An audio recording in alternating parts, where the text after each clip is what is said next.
welcome back, everybody, to what is remarkably our 22nd Coffee with EMBL event.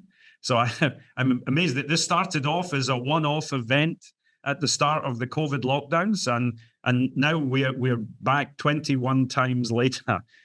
So this is, I think, really exciting that we've got this forum for connecting people really all around the world in this scientific discussion and allowing us to continue to explore different scientific topics. So today, the question, the main topic we're going to discuss is the statement, "In science we trust." And I want you to imagine an optional question mark at the end of that statement. So do we trust science, or does society trust science? And there are some interrelated questions around that. And as always, we're really keen to hear people's views, to give you the chance to contribute to the discussion and the debate. And so please do put comments in the chat, put questions for any of the speakers. We have 5 speakers who have volunteered to come and share their ideas and experiences related to this topic. Just before we kick off, do share your comments in the text. We have 5 speakers, as I said. I'll just ask each of them to give you a wave, and we'll bring them in. Thomas and I will be leading the discussion, but please, everybody, feel free as usual to pose questions, or if you have an important point you'd like to make, raise your hand. We'll do our best to give people a chance to contribute. So our speakers include Lucia, who is the EMBL Bioethics Manager and the lead for Science and Society, and I believe is or was a lawyer. And we also have Agnes Szmolenszky from EMBL, who's involved in science education and the head of public engagement. And then from the community around the world, we have Kelly from the University of British Columbia, who's been here on many occasions, Lara Urban at the Helmholtz Technical University in München, and also Andreas Prokop, who's a professor at the University of Manchester in England, and who has experience in science communication, and they'll also be contributing their comments and experiences on this topic. So that's what we've got lined up. Keen to start. So I was hoping we could start off with these twin core questions. What does society expect from science? And what can science expect from society? Lucia. Thanks, Angus. Sorry to be a cop-out right at the beginning, but I suppose it depends on who you ask. We have a Science and Society program at EMBL. You know, the aim is to facilitate dialogue on the ethical, legal, social implications of the life sciences in general and EMBL in particular. But we're also, we're really careful to consider those stakeholder groups when we have those conversations. And I'm glad that you said that the "In Science We Trust," rather than being a statement, has a bit of a question mark at the end. We actually have a Science and Society conference coming up in 2024 with that title. And I confess I was hoping to come here today to get some suggestions from all of you in the audience about what you would expect us to talk about at a session like that. But back to the question, I think you would assume maybe after the pandemic, those expectations or levels of trust might be different, perhaps might be better, given the level of coverage of those scientific topics. But we know in general that since 2020, at least, some studies show, and I was looking at this yesterday, I think there's something called the State of Science Survey. There's been a slight increase in public trust or expectations of science and scientists, whereas others show a decrease. And there was one I was reading just today, undertaken by the Pew Research Center, released in February this year, saying that the American public's trust in scientists has dropped significantly in the last couple of years. So I think, at least in the Science and Society program, we take more of an aspirational view, I guess, of what society should expect from us and how we can head towards that as a gold standard. So rather than excluding different groups, thinking about what role everybody can play in that debate. So, Lucia, I'm interested you brought up the point about differences in America, perhaps, or using America as an example, because one of the things that I did wonder is whether we should have slightly changed the statement or question, not what does society expect from science, but what do societies, plural, because we shouldn't assume that all societies are the same. And in fact, I think we've seen two things: that different societies around the world can think about the same facts in very different ways and interpret them in different ways, influenced by the lens that their society places on the information. And that's something I think we're very keen to discuss here, with information from people from different locations in the Alumni Association and who are online here from different places. But also, I think we have to realize that societies are not static entities. They evolve like organisms. They change. Technology changes, politics changes, environment changes. And so it's a constantly evolving thing. How do you see that happening? And how does EMBL think about, as an international organization, variation in societies? Yeah, good question. I mean, on a really sort of practical level, we see them as different stakeholder groups, I guess, and different audiences that we want to target or interact with. And for each of those stakeholder groups, we'd have a different way of doing it, different mechanisms, different approaches, and from those subsets. And we can talk about the education part later, but that's definitely one of our ways of tackling it and facilitating dialogue.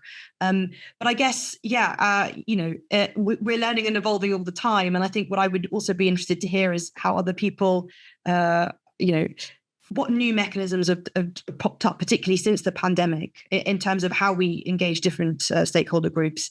I think the big thing that we've learned at the moment is using a buzzword, I'm afraid, is a co-production. But for any sort of event or dialogue, conversation, workshop that we're doing, instead of just us sort of speaking to a public or publics, we will ask those people, those stakeholder groups, to help us co-design and co-produce materials, workshops, even sometimes the follow-up, to kind of close the feedback loops and make sure that we communicate back to people, at the end of that process. So that's what we've really learned, and we're hoping to do more of going forward.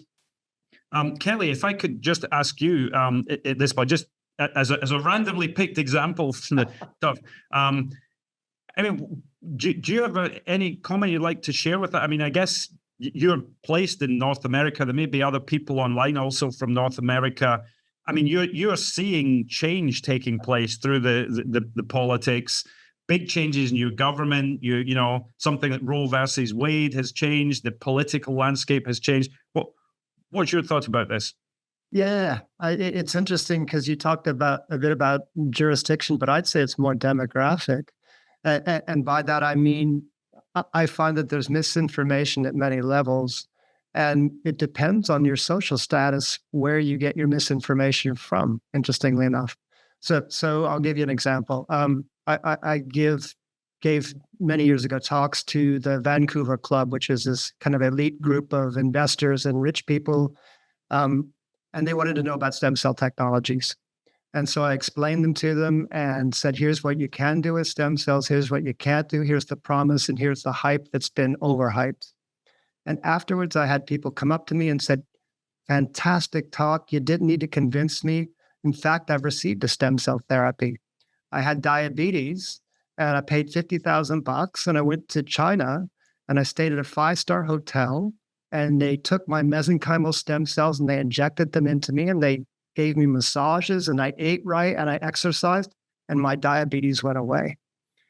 And I said, if I got paid $50,000 for anything, I would surely feel better after I got a therapy, and especially if I started exercising right and eating right.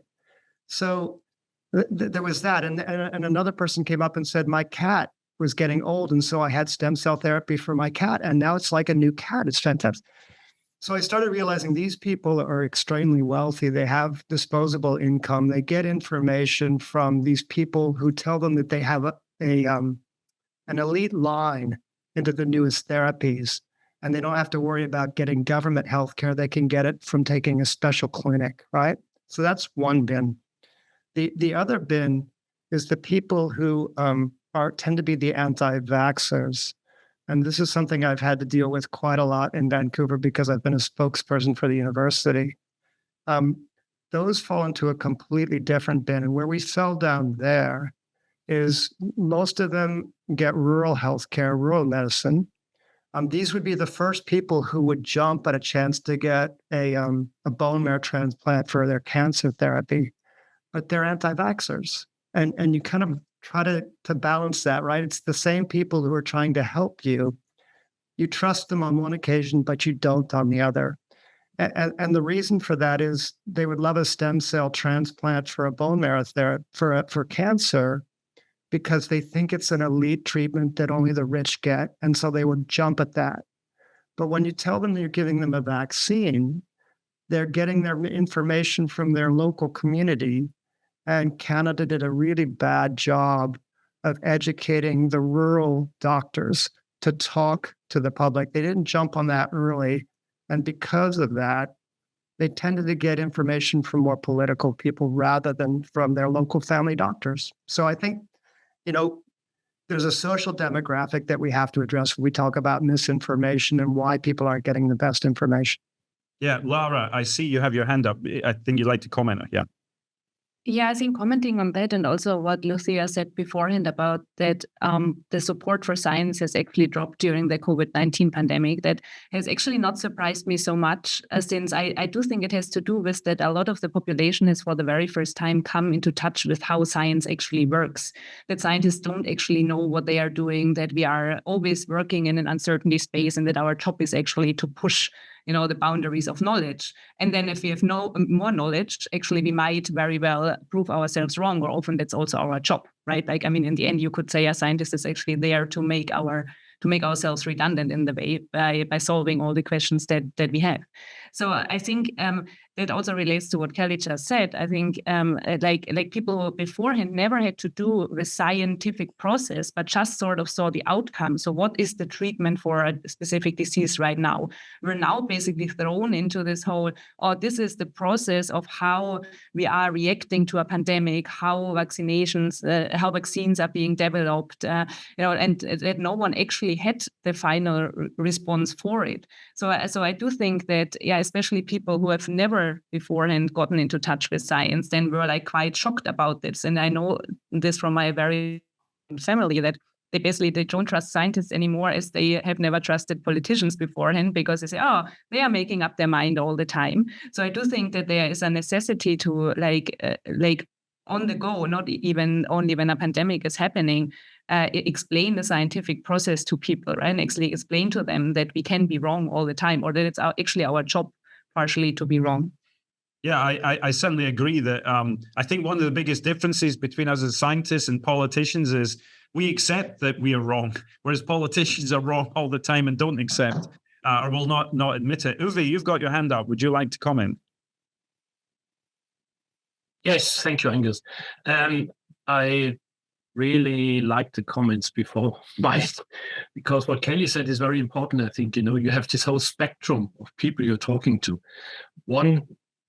Some people are very well educated and also have some, let's say, basic knowledge about science, and you can more or less easily talk to them. Than the others, you really only can shake your head. So yesterday I was in town shopping, and then there were two old ladies, and one said, don't feel so well today. I got my flu shot yesterday. And the other said, what? Are you mad? Getting a vaccination. And then the other said, okay, I get it every year and it's fine. But this whole thinking is so widespread. I'm shocked again and again, because I also have some people, even relatives of mine, who are complete anti-vaxxers. And you cannot even talk to them. It's completely impossible. They come with these conspiracy theories, and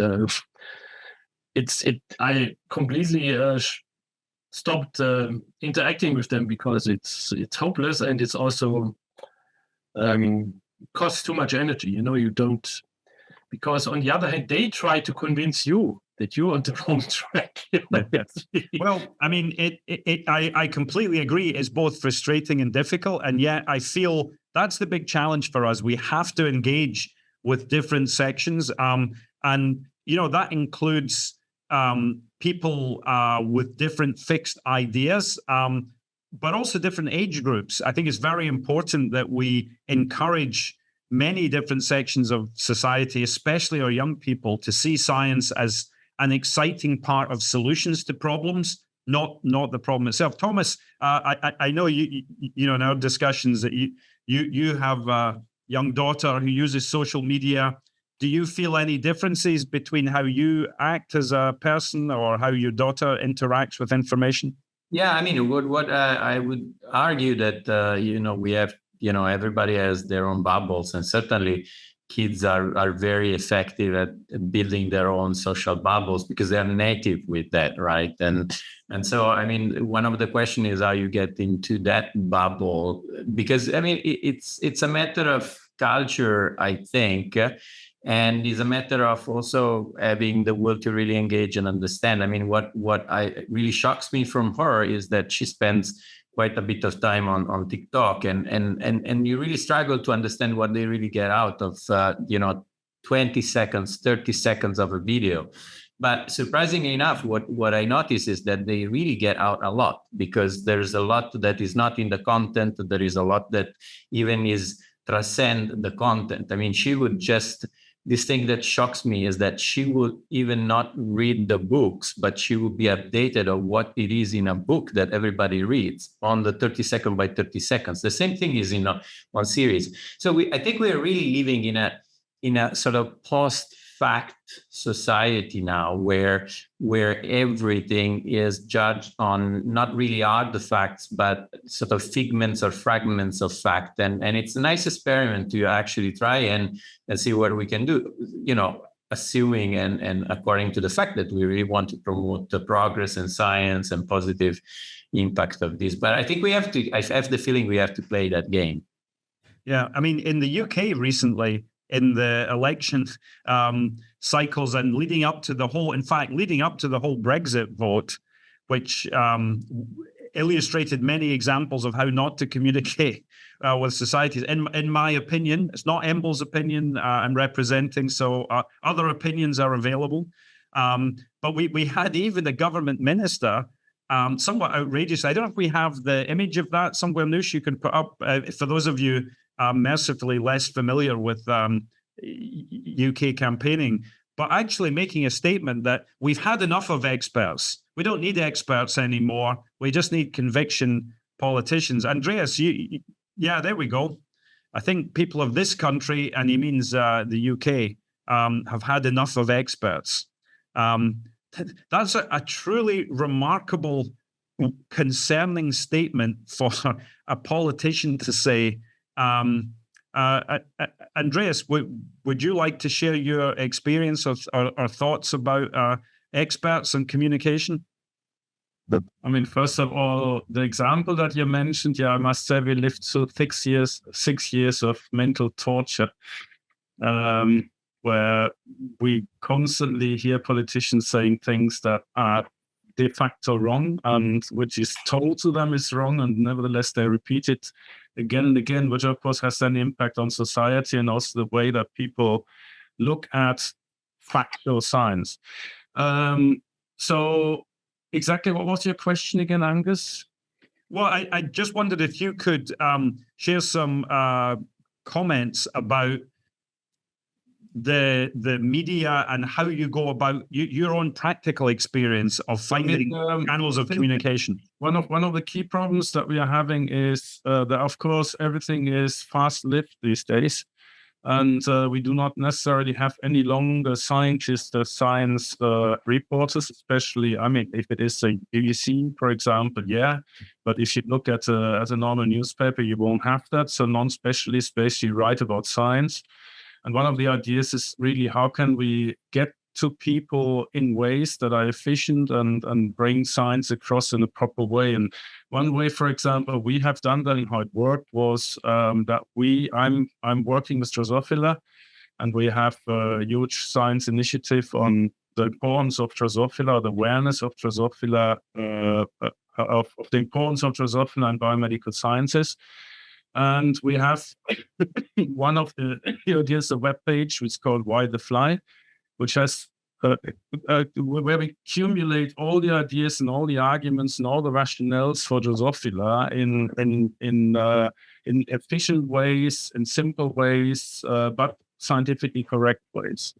One example was in 2017 when the New York Times, as well as the Observer, published articles in which, I was contacted by the Observer, somebody in America by the New York Times, and in both cases, they basically went to our webpage and then used many of the formulations and many of the pre-digested statements in the articles. And that way it was possible to bring in an efficient way correct science across to larger audiences. Yeah. Fatima, I see your hand up. Would you like to comment? Yeah, it was about the conversation we were having before. I just wonder what is the real proportion of, say, anti-science people versus pro-science people, lay people that we have in general in the society or in the different societies. Because now, of course, the anti-science people have become more visible just because the pandemic has been an amazing opportunity, for not only for scientists to communicate, but also for everyone to have an opinion about science. And it's very normal that, in front of a given fact, there will always be polarization, let alone the fact that it's, a pandemic that affects everyone. But so I wonder, okay, maybe we have some dissidents there that are, people that will not get vaccinated, but how many with respect to those that really believe in science and on scientists? Yeah, I think really important point. I see a few hands up. Kelly, I'm going to bring you in next. Before you speak, I couldn't help but be reminded by Andreas's comment of feedback from a good friend of mine who's a prominent Drosophila biologist in the US, who was slightly frustrated to find that the idea that the US taxpayer should fund research on fruit flies was a perfect illustration of the corruption in central government and the waste of public money. So I don't know if you saw that it was fruit flies in particular, Andreas, were highlighted as a good example of how the politicians throw your money away. Is that the general view, Kelly, in America? It can be, and to the point of how many people are kind of anti-science, I think it is fortunately still a minority, but it's a vocal minority, and that's the problem. And I think our biggest problem as scientists is we've yielded the podium, is my phrase. We've stepped away from it because it's not our comfort zone communicating with the public, and it's something we just have to start doing. And the pandemic has been great for me. I've stepped out of my comfort zone and explained immunology to just to the general public. I've acted as a spokesperson for my university, and it's actually been really, really good. Having to speak in terms that the public can relate to, and being that person who speaks with confidence is something that's been really valuable to me. If you don't do it, you pay a cost, and the cost ranges a spectrum. The university will find somebody who's not an expert who will speak to things and get things wrong. That's the benign one. The worst one is that you'll get people who are looking to raise money and self-aggrandize, and that's a little bit more nefarious. And then you'll get people who are just going to grab the podium and speak off the cuff and be wrong. And that's the worst, because then you really undermine science. So I would encourage everybody, when you get asked to speak to the public, do it and volunteer. The other thing that I wanted to say is that we have a lot of really great burgeoning programs in Canada for trying to educate the public. And it starts from Let's Talk Science. It's a fantastic organization sponsored by the government. It acts as a one-stop shop for misinformation. You go there, you look, the public can address it, and they'll come with scientific facts to debunk stuff that's been out there and made it into the public. We have stem cell talks. We get scientists like me who goes and talks at high schools about stem cells, talks about the reality and the bunk. It's a great way of getting students into the path of science, and you start getting good students a few years later. We have café scientifiques, where you go to a pub, you get government money for this. You go to a pub, they buy out the pub, people from the public show up, and you just talk about a topic for hours while you drink a beer. It's fantastic, right? You start bringing in the public, and they start recognizing scientists as people and not nefarious exploiters of the public. So just to follow, so there are three people with their hands up. I say I'll take you in the order you put your hands up. Just to comment on what you said, Kelly, one other example of that that really encouraged me was this summer during my all too brief summer vacation, I actually went to a music festival in England, which was wonderful. It was great. It was a WOMAD, World Music, Dance and Arts Festival. Really great. But interestingly, as well as music and dance and arts, they also had invited presentations on literature, but also science. Yeah. On this, the science that was represented was all from physics. So there were some people from CERN, some people from the university in Prague who worked at CERN, and they had presentations about the Large Hadron Collider. They had presentations about the James Webb Space Telescope. And what I saw was a huge appetite for, the tens of thousands of people who clearly were not scientists. You could tell that by the type of questions. Every session that was organized where people made the effort to speak in accessible ways about what they did, what the meaning was. Why do you send the James Webb Space Telescope? Why do you smash atoms? What could it mean? People really engaged. And I feel this is something as a biology community. I was just wishing perhaps EMBL Alumni Association could send a team to WOMAD next year or other music festivals to do that. That's fantastic. And I'll do you one better. We have a system where we pair scientists with artists, and then you come up with some scientific art that you present to the public, and they look at it and they get captivated by it, and they start asking questions, and now you're engaging them. And the one that we do is we have a Cells I See competition where we take the most beautiful images you can possibly find across Canada, make them into a competition for you voting on which one you like the best, display it to the public, they vote, they make a calendar out of it. It's just a way of kind of pulling people in through your art and your science and getting them curious. Yeah. So just in the order people put their hands up, I like to have people comment. So Uwe, you were next.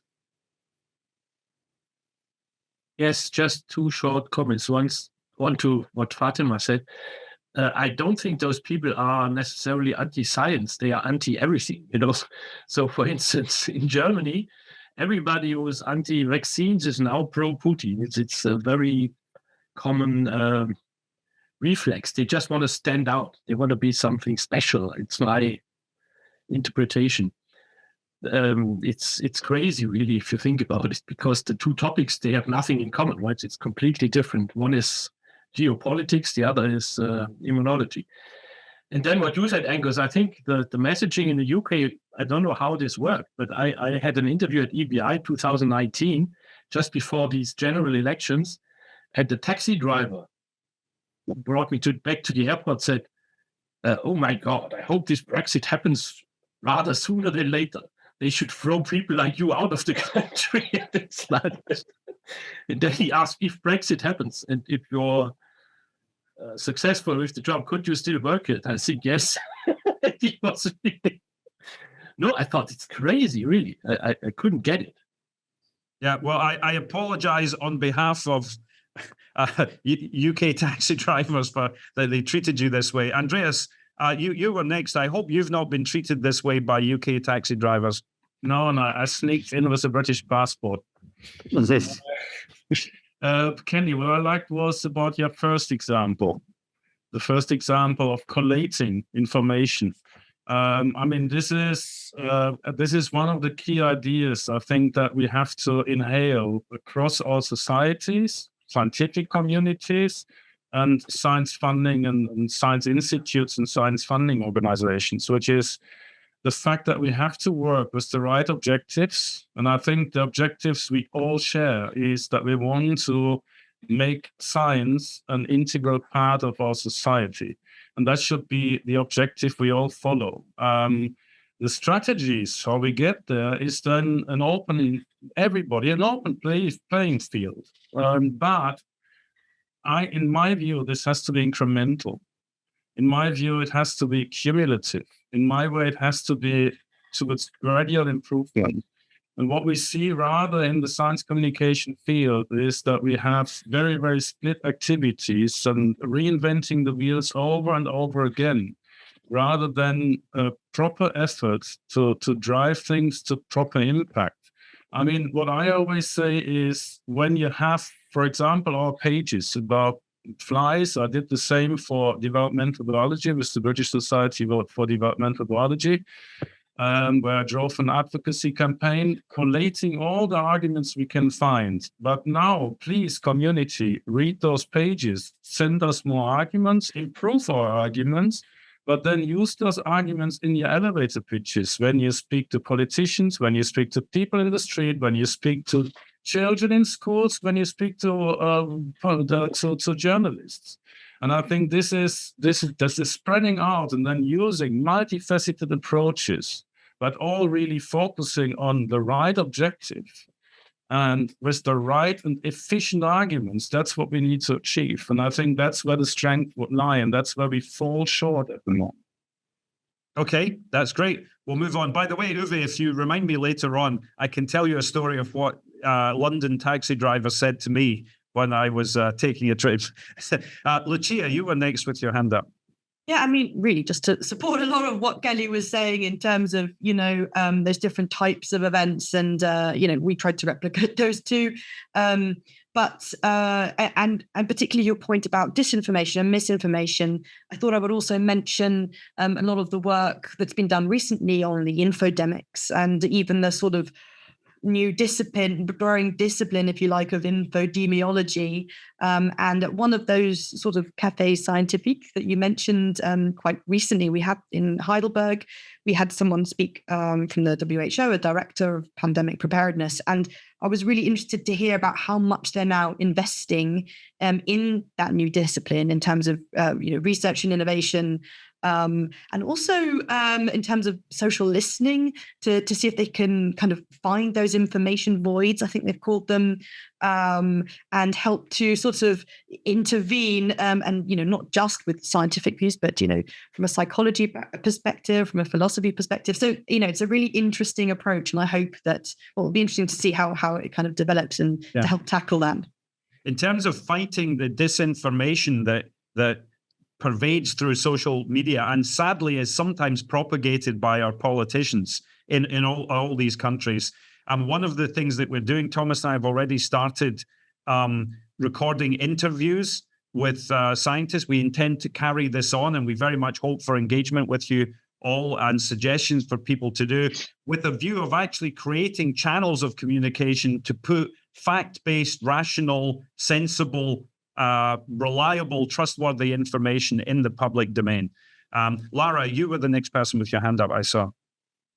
Yeah, thank you. Yeah, I think I maybe want to take a bit of a step back, because I think a bit how it has sounded to me right now is like that science communication is also, fun for scientists. And obviously it often is also, because we already have a bit of a biased audience that actually enjoys hearing about science. So I think my sort of question, maybe also to the community here today, is a bit, is it actually something we should do as fun on the side, or is it actually integral responsibility of every scientist? So is it something that should be planned into our FTE, in our work balance? Should we, have 5-10% as science communication? Because I think that would also sort of increase the diversity of scientists who actually do science communication. And like this, we could reach a broader audience in the end as well.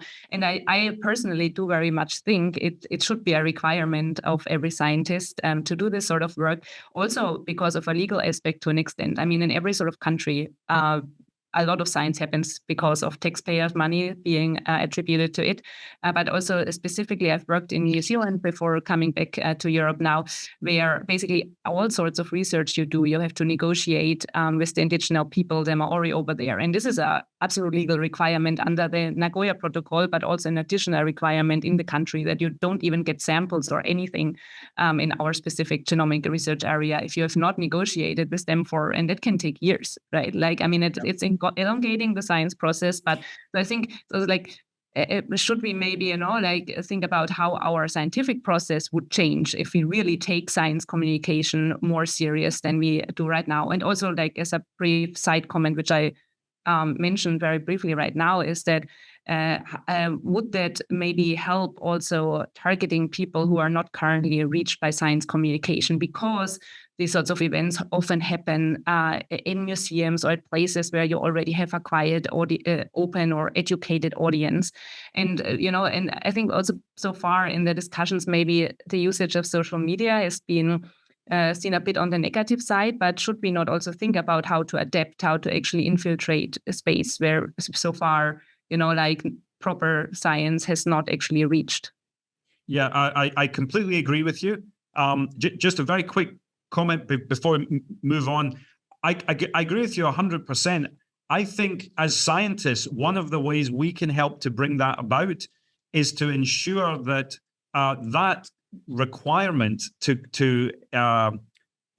communicate with the public is actually part of the process of evaluation. I think one of the biggest obstacles to this, often funding agencies say, oh, you should have a policy for science communication, but the actual decision about who gets funded, in my experience, across different countries and areas, it's never taken seriously into account in making any funding decision. And therefore, too many scientists think, actually, I'm just going to pay lip service to this because it's not going to be, it will just waste my time. And the only way I'll get my grant funded is if I focused on getting my next paper in Nature, because that's the only thing that the reviewers will care about. So that's a point for further discussion. But Rain, you had your hand up next. Yeah, I did. I think this is a very interesting discussion, and I want to return to Kelly's initial observation that society are actually ensembles are very different societies, and there are differences. But you can add to that also the societies are in different states. Although, like the pandemic showed us, then you have a global situation that is common to many countries. Now we have and for instance, Norway, our small little country, was in a lucky situation where there is a general high trust in authorities, and including sometimes science. So we had a very different experience from, of course, we had small cells of anti-vaxxers and all of that, but to a very, very different degree. I was listening to an American podcast on this, and it was almost like two different parallel worlds going on. Now we have another situation, at least in Europe, due to the very peculiar thing with the war and energy crisis, and I believe several countries have financial difficulties. This also affects our country, and at the moment we have a minister for research who has this who doesn't defend research. He says everyone has to cut government spending. Government spending has to go down and be cut all over the place. So we have an absurd situation where even our own minister doesn't support science. And this has made the science society discussion in Norway completely absurd and very different at the moment. It reminds me a little bit about when Cameron came to power in UK in 2010. I happened to be in sabbatical in London at the time. And then science there, they gathered under the umbrella Science is Vital. And I think that had a huge impact on their view on science.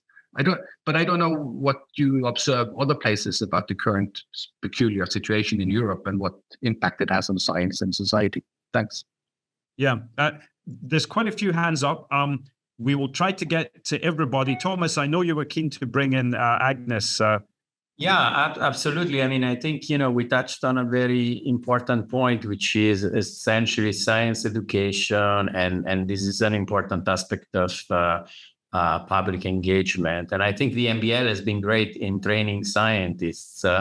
And I think actually scientists should be trained for communication. And so, I mean, my question to Agnes is a general question of how EMBL is moving with science education on these fronts. I mean, what are the initiatives that you're planning? Yeah, thank you. So if I may add, just to maybe keep us all in a way optimistic rather than pessimistic, is, of course, I think we shouldn't forget that for a very long time, science was isolated from the public, right? So I think we can still allow us some more time, right, to make that big change and actually really bring it home to everybody.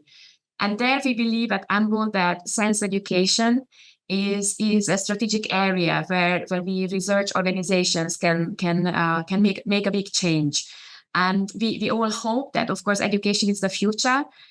We hope that this is, seen as such in many other countries as well. So maybe this is kind of a common value that I would believe many societies would share, hopefully would share, or would be, we could convince them to somewhat share it or understand it. And of course, if you start working with young learners and they are, exposed to science in some formal way from an early age on, then we might reach a certain impact that we hope, will make a difference even on their adult lives as well. At least the interest will be sparked. So that's what we are trying to do. And for us, this is something that has been working very well. We have been offering an educational program at EMBL now for almost 20 years.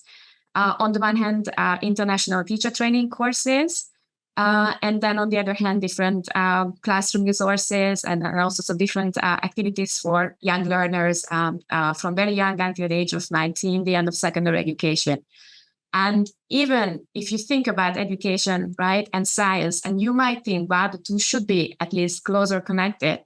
But then if you just, kind of observe, realize that after graduations, usually science teachers in Europe don't have a chance to get any further training on the progress that's happening in science in their own scientific field. And they have to go to the classroom and teach, 20 years after graduation as well. Then, then we see that there's so much we can do, at least, right, to somehow support education. So education and continuous education, and also building the support for that, because I think, programs are lacking somehow to educate teachers, scientists, whoever wants to engage different bubbles, I guess, of the public. I mean, I was struck by this discussion about anti-vaxxers and, forgetting about convincing them. But the truth of the matter is that when half of the country becomes like that, you have to find a way to engage with them. There's no way around it. And I mean, you have to use their lines of reasoning. You have to gain their trust. You have to find strategies, and you have to still push for the right things, I guess. Yeah, absolutely. So what we are trying to do is really to go out to, very different groups of, young learners and teachers as well. What we develop is always very flexible in terms of, content from, more beginner to more advanced, very, very modular. So we kind of trying to make everything as easy to access for, all sorts of backgrounds and interests as possible. And even though we are really trying to serve, kind of the bigger European community, and we know that each, country or even, countries in a country would have a different science curriculum, it still somehow seems to work. So I would definitely, encourage all of you to get, definitely, if you haven't done in the past, or to kind of get engaged and think about how you maybe can support education activities.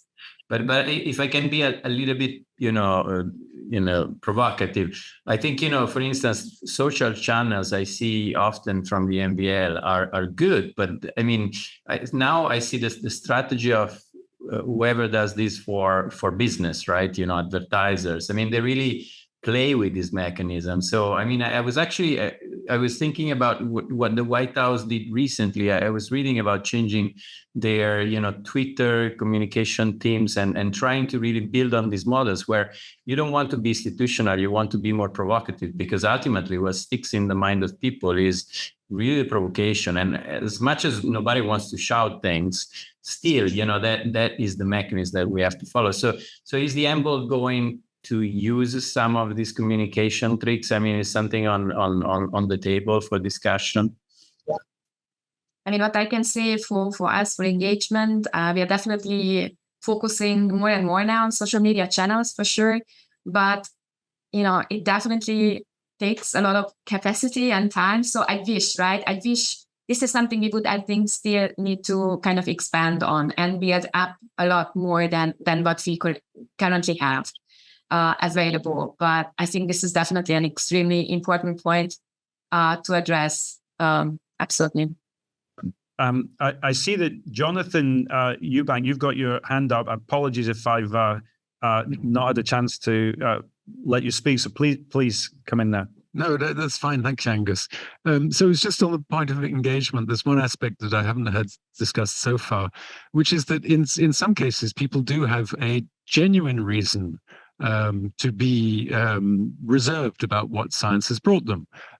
So in the case, for example, of GMOs, there are people who might have either economic or spiritual reasons why they think that might be a bad thing. And if we take the example of germline genome therapy in humans, if you go back, 15 years ago, completely taboo subject. 2018, Chinese experiments with the twins for doing this HIV treatment, complete condemnation. Next March at the Crick, there's a conference on genome. It's the third International Summit on Human Genome Editing. And I'm just reading from the page. It will facilitate a global discussion on somatic and germline genome editing, including developments in clinical trials. So, there is this aspect where we do have to accept that it is basic science that's driving forward changes in society that many people feel uncomfortable about. And pretending that we need to convince people that we're going in the right direction is not always perhaps the most appropriate method. Yeah, I think that's actually really valuable point, and actually a great link with Jonathan with one of the other topics we were hoping to discuss today with everyone, which is science inevitably moves our technology and our capabilities into new areas. It allows us to do things that weren't possible, that the legal framework doesn't have a structure for dealing with, and if people are not really sure what it means, and they listen to, especially if they listen to confusing descriptions or misinformation, that vacuum of knowledge, fear and uncertainty rushes in and gets in the way. So that's really one of the questions also we wanted to pose and get your opinions about is, how do we reconcile allowing science to progress as unfettered as possible, if we do want that, without society or societies perceiving that we as scientists are a threat to them? I mean, I guess they can see nuclear physicists created bombs that created untold destruction, and we're all living at the moment under the threat of Putin firing nuclear weapons at us, which is causing a lot of debate and fear. There was a fear that when genetic engineering started, we would have, cancer-causing E. coli suddenly in our food chains, or people using words like Frankenstein foods. In fact, I think, Nush, you've got a picture. I mean, here's the ultimate exact. We have to remember that, of course, Frankenstein was the scientist, and then people have this image. I mean, this is a very powerful image that I think is in the public psyche, that if you just leave scientists without controlling them, they'll go off and make some terrible monster that will come and create havoc for us all. How do we deal with that, Lucia? Do you have any answer? Well, part of my role is actually within the bioethics office. So we take for granted that we do all the kind of regulatory and kind of legal policing, if you like, of that sort of thing. But what I thought was more interesting actually in that question, and particularly what Jonathan said, was about thinking about different perspectives. And in particular, he mentioned some sort of maybe things that might not be typical in terms of what you'd think about when you think about these questions. I think one was the religious aspect and so on. And actually, it reminded me of a part of the teacher training session we did, Agnes, on, I think it was CRISPR, where we decided to get people to, step into the shoes, if you like, of those different, in a really neutral way. So, you completely unwholly put yourself in the shoes of, actually, it was there was a religious leader, we had a scientist, we had a philosopher, and so on, and so that, I think, is fundamentally important for those sorts of questions. How do you, I really invite people to come in and contribute to this. It's a tricky question, because very often we don't know when we embark on experimentation what the risks might be. I think as scientists we have an obligation to think about what the impact of our work might be on society, and in parallel, as Lara was saying, to really actively engage with the community who support and fund us, so that they don't end up being unreasonably scared or not trusting that we won't be responsible for what we are doing. I think, Kelly, in the US, there's really emerged a huge disconnect between the public at large and fears about what scientists might do. Yeah, and I think that comes back to my yielding the podium problem. So if you have to explain to your public what you're doing on a daily basis, you interact with them, and if you can't justify it to them, you probably shouldn't be doing it. So I think that is a feedback loop. It's a helpful feedback loop to make sure you're doing what's an ethically good experiment and something that's going to be beneficial to society. If you can't justify it, you shouldn't be doing it. So that was an important point I wanted to make sure that I made. The other is that, I think we're not social parasites, right? We get paid by the government. We should be giving back. And that's another reason to do the outreach to the public. And I can tell you, on every tenure document you have in Canada now, and every government application for a grant, you have to list your social media. You have to list all the public outreach you've done, and you get evaluated on that very, very tightly. And that's just showing how much more important people are taking science communication. And I think that's a good thing. Yeah, I'm really encouraged to hear that. Lara, you've got your hand up. Yeah, I think one point that you just made, Kelly, is maybe not so easy though, right? Because what Angus said is, with certain scientific research directions, we really don't know where we are going where we are going in the end. So I think AI, artificial intelligence research, is a really good example there, right? Where we are developing it for certain purposes, but in the end we could create, I guess that's exactly one of the public fears, something more than we actually want to create, and then like going into sort of like robotics and AI taking over the world sort of direction, which is, I think, a typical fear, also supported by movie industry and so on, obviously. So I do think that this is not something we can communicate at this point, because we really don't know ourselves. Coming back to what I said before about that, we are also just in our sort of knowledge sphere. And what I actually find interesting is what I've read in a book once as a suggestion is, when you yourself as a scientist present your work, sometimes maybe you can't actually explain the entire extent of where your research is going to go, but what you can explain is your own motivation.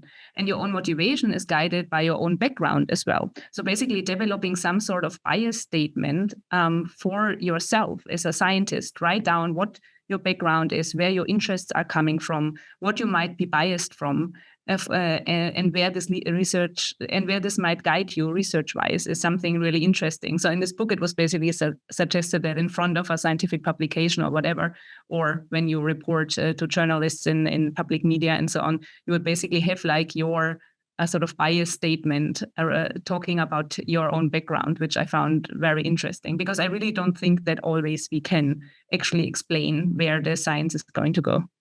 I wonder, Lara, I have a quick question for you before I bring Lucia in, but I wonder for everybody, if you'd like to comment, do you think, following up on that it would be helpful if scientific publications in the literature included, as well as a summary of the findings, a short statement about implications of the work for society? that when you publish in the specialist literature, you actually required people in journals to actually have a short summary accessible to a non-specialist audience with implication for society. I pop that question in case people would like to comment on it. Lucia, you have your hand up. Yeah. I mean, just a short point really to follow on from that, particularly on the dual use point, we're doing a lot of thinking about that and how on earth we would, we tackle those questions where a technology may end up, having an effect that you may not even imagine at the moment, and how much you should be thinking about that. And we had a really fantastic initiative just about to launch from one of our pre-docs actually, who said, we should be thinking about this from the bottom up, and instead of only sort of group leaders thinking about this right from the pre-doc stage, would be thinking about how we explore those ethical dilemmas. And it'd be great if you could actually have him on here at one point to discuss this. But he was even talking about things like other disciplines would require you to take an oath, essentially. And one other thing that is quite interesting in this, that the EC grants, for example, have got a whole new raft of questions about particularly AI and any research which involves machine learning, where you're thinking very, very detailed about the potential consequences of your technology or on society for good and for bad. So we've had to do sort of quick thinking about how we would respond to those very detailed questions. So those kind of things are happening already. Yeah. I mean, I guess it's also important that we remember that I think basic science is neither good nor bad. I mean, bad outcomes come from how people choose to apply things. You can use electricity to bring light and education to the world or to torture people. I mean, electricity is not bad or not nor good. It can be used for bad or good by people, and I suspect AI would be the same. So I think it's just that prompting you to think, beyond this fantastic project that you're thinking about right here. Try and think long term, and think through perhaps different perspectives about what it could be used for. It's quite an interesting approach.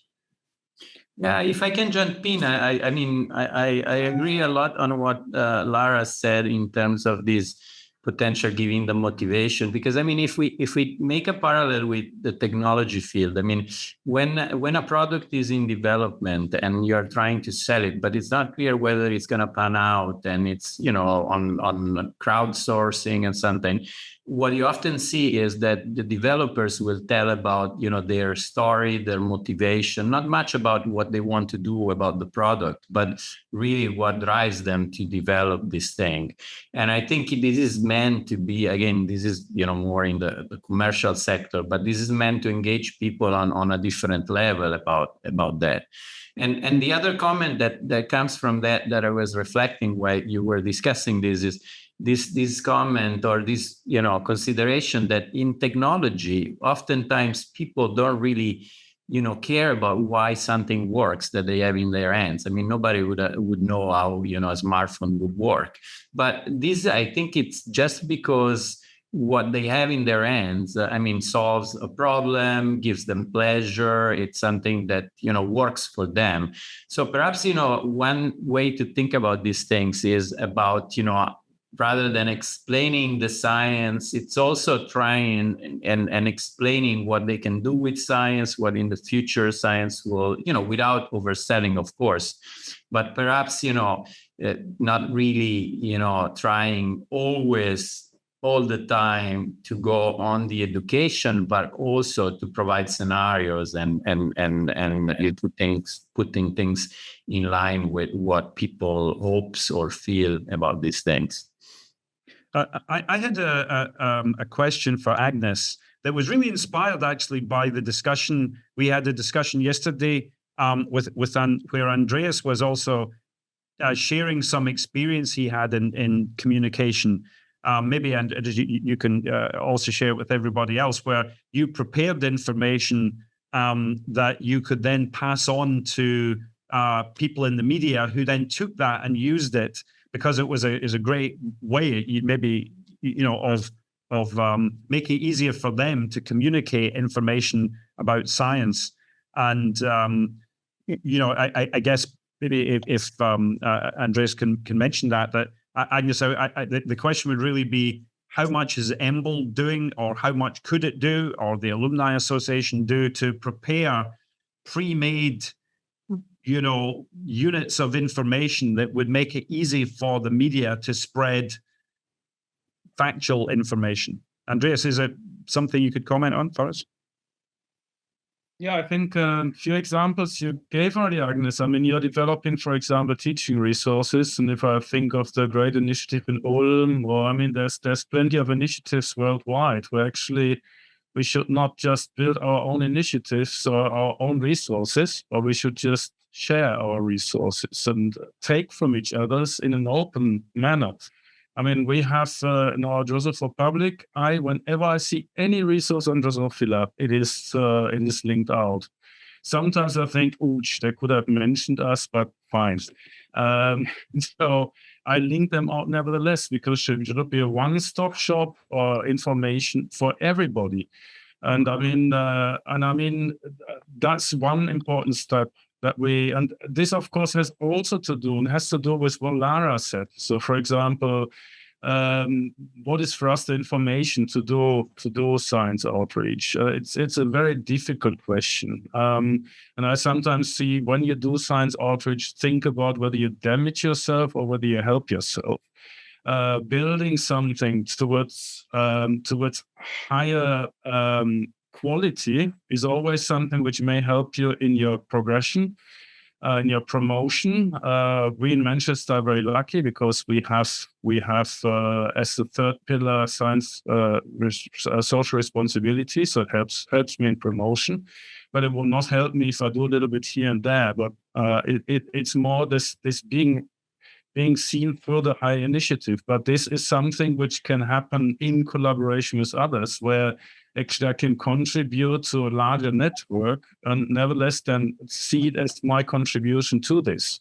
But it is then seen as a larger achievement. So I think that is the key thing. So not always thinking that I have to do my own thing to be recognized for it, but can we as a society, as a community, achieve something which is then actually of higher input, which then can help in a wider network and can achieve many of the problems that have been addressed here.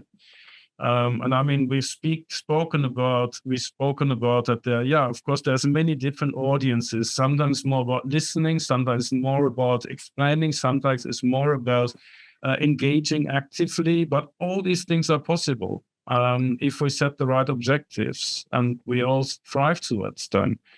Key here is also that line managers as well as science funding organizations set the right objectives and see the incremental strategy, the common strategy. And again, that is where I see the biggest problem. I mean, we have been working since 2011 very successfully. I got very little money. And it was very difficult to get money because an incremental initiative. So I think science institutions funding science and funding science communication have to think about this. What is it that we want to achieve? Agnes, does the EMBL Council, who set the budget and fund and evaluate you, ask you to play a major role in communication or not? I think this is something that has now definitely gained in focus at EMBL. So that's what we see, that now the new EMBL program, science engagement, is clearly a much more important priority than ever before. So there's definitely a move towards it. However, if you ask me, we could, always wish for more and clearly, even stronger commitment. But I think we are definitely on the right track. And just going back to what you just explained, Andreas, and I think those are, excellent ideas, is a couple of weeks ago, we had a workshop at EMBL with some of our member state countries with science communicators, and they were kind of complaining that, and I'm sure many of you kind of experienced that and many different journals, print media, actually the science desks disappeared. So if you want to communicate science, you either have a ready-made material that they can, kind of take up almost directly, or that's it. Or, and this is what we were discussing, what else can we do or can research organizations do to actually, get the attention of the media, because they don't have science desks anymore.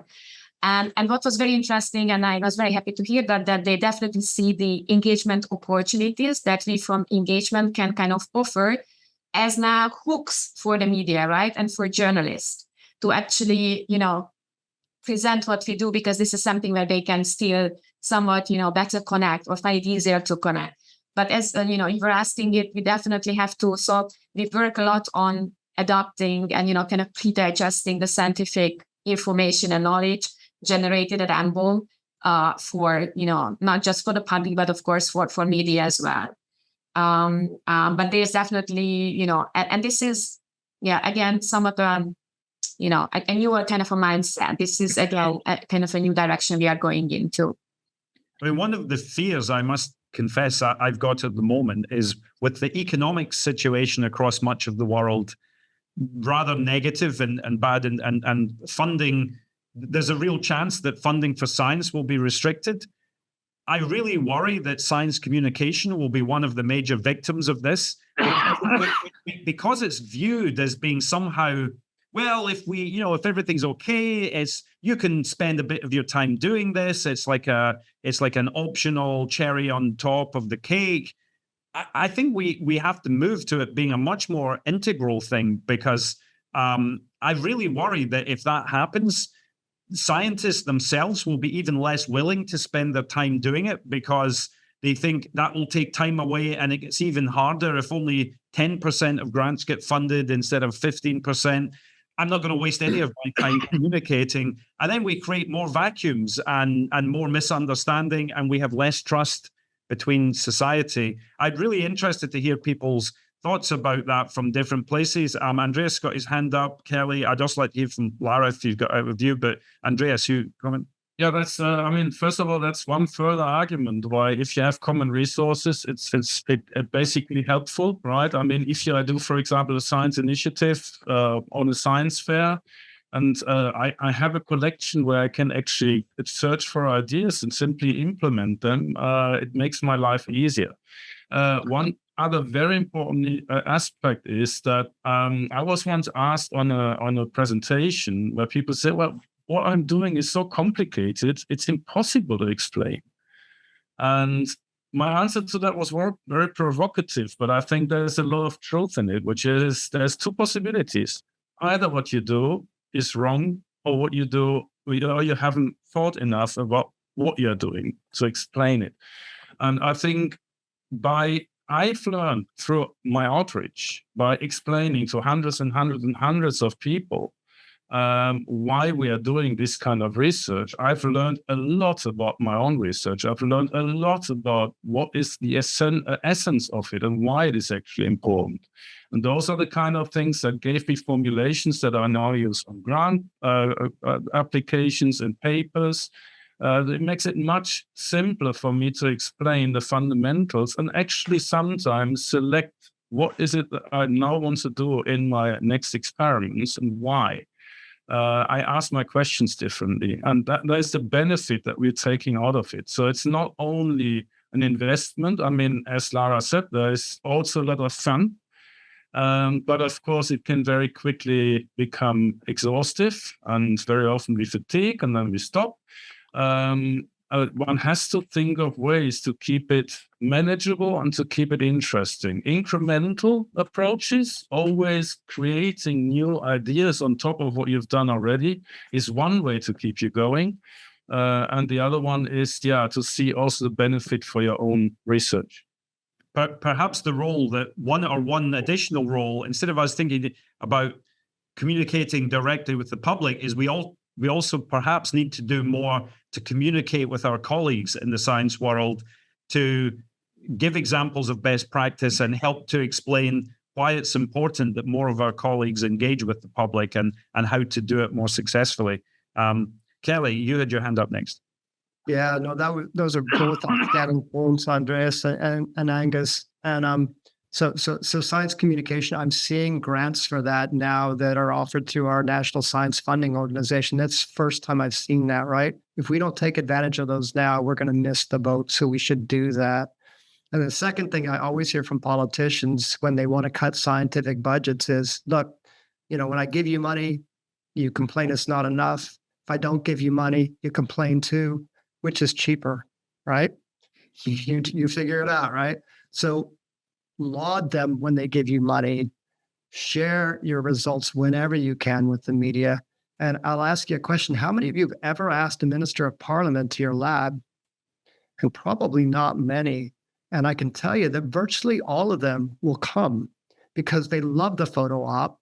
They love seeing the bright, smiley faces who are beavering away in the lab and working really hard with the high tech. And as soon as you do that, you build this relationship with them where they say, I'm going to go and make sure you get more money because I've got photo ops with you. I'm going to get elected next time because I'm going to really rely on you. And I'm going to put you on the screen every chance I get to talk about your science and why it's important to the public. So you need to build those relationships. I know all of us are allergic to that. We're like, I don't want to be a politician. I got into science so I wouldn't have to be a politician. Sorry. You're not a social parasite. You have to do that. Interesting. Lucia? Yeah, I mean, just to add to what Andreas was saying before about not always, I mean, I'm probably shooting myself in the foot here about not always needing a huge amount of money to do kind of external engagement. During the pandemic, we were forced really to, it became a great disruptor. We had to think about things differently. And once it was possible to have in-person events in the old style again, we really started asking our question, should we be doing this in the same way? And we were able to reach a different audience. We were able to have speakers we'd never dreamed of having in person who were able to do it online. So there were lots of benefits to that. And I agree with Andreas that, it doesn't take much really if you get the right audience and the right kind of buzz around engagement and events to do that on a shoestring, really. I hope I still have my budget at the end of it. Well, I mean, of course, all of us can operate our labs or our programs with whichever resources we have, but we can also aspire to have more resource if we can use it properly. The argument should really be about why you need more resource and how you would, what plan you would have to use it. And it does raise some interesting questions. I mean, often you're asked, how do you measure the impact of what you're doing? How do you know if what you're doing is the right thing to do if there isn't a way of measuring it? But as I said at the start, I'm truly amazed. This is the 22nd Coffee with EMBL. I've enjoyed every one of them, and I've been delighted to see many of you at many of these events, and I've been incredibly impressed by the richness of the discussions and insight and how much I've learned, and about the range of topics we could discuss.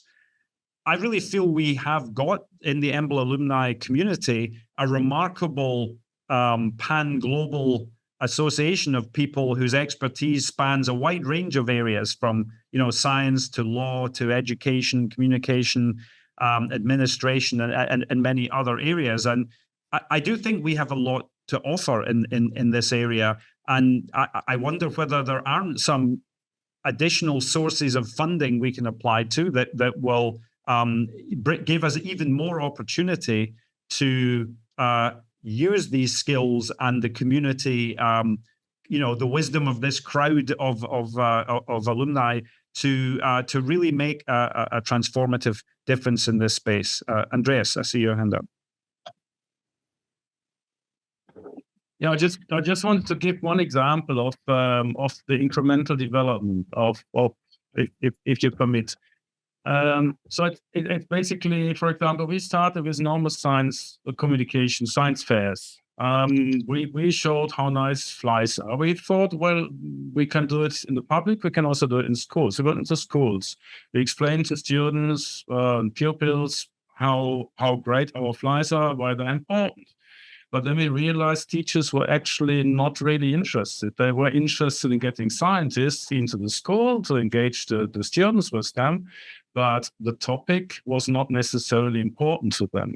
And then we realized what we have to really do is we have to think about what is it that teachers teach, what is in the curriculum, what are the topics we have to address, and can we not turn the whole thing around and we make Drosophila a teaching tool that is then implemented in schools? Because Drosophila, you can do live experiments in classrooms, that makes it exciting, and you can explain a huge amount of fundamental biology.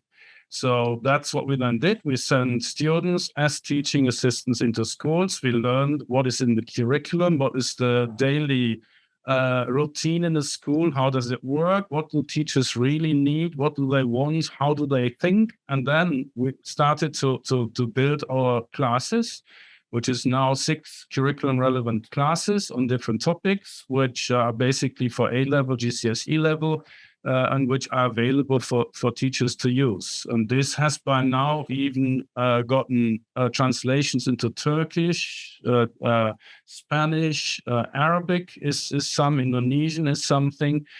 So we have different fellow organizations which are using it. We know that worldwide from 6 continents, people are using our resources. So it is something which developed initially, just as a kind of fun activity, but then just consequently thinking on how can we take it to the next stage? What can we do with it? It just was constantly cross-fertilizing with other activities and finally developing into something like this. So just to give you an example, what I mean with incremental development. Thank you, Andreas, and thank you also for all the work you've done in this area. Agnes. Just coming back to what you mentioned a couple of minutes ago, I think for me 2 keywords would be establishing a culture of engagement at an organization, research organization. And I mean, I would be very happy to hear from you as to where you are with that, whether you're happy with the culture of engagement at your own research organizations, and what you think were the key success factors for that. And the other thing would be definitely to try to show impact, so to assess and then show impact. And this is something that we are, very much focusing on as well. And now with, the expansion of the program, we definitely want to share, what we see in terms of impact with staff at EMBL as well. Because we believe that that's going to be a very strong argument, right, for everybody to see what is it really, right? In a science evidence-based manner, what is it that we can really achieve? Even though we all know that, measuring public engagement in terms of impact is not the easiest kind of exercise, but still doable. Yes. HP, you've got your hand up. Hi, everybody. So good to see you. So the point which is being discussed on the floor is pretty interesting and relevant for not only for the scientific community but also for a layman also. Now connecting the bridge, now I have a point here. There is a very important component of the grant or any application or any education, how a scientist can pay back to the society. And this is a very important component of the grant or any research activity, research grant. So how do we define this? How do we answer this question in best possible way? What are the best way that the scientists can say that, okay, by doing this kind of effort, I'm paying back to the society. So the societal impact of the grant or research is very important these days. Yeah, especially in the condition where there's a huge cut of the grant and the funding support to the science. So we have to focus on that particular question. How this point can be addressed by scientists, so that we get the attention of the grant policy funder or which are proposed for both scientific person, technocrat, political person or so.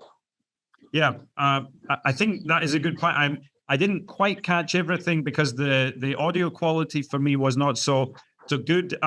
But I think the important point you're making in line with the discussion is the importance of being able to demonstrate to our societies, coming back to the starting point of, in science we trust, or do we trust? Does our community trust?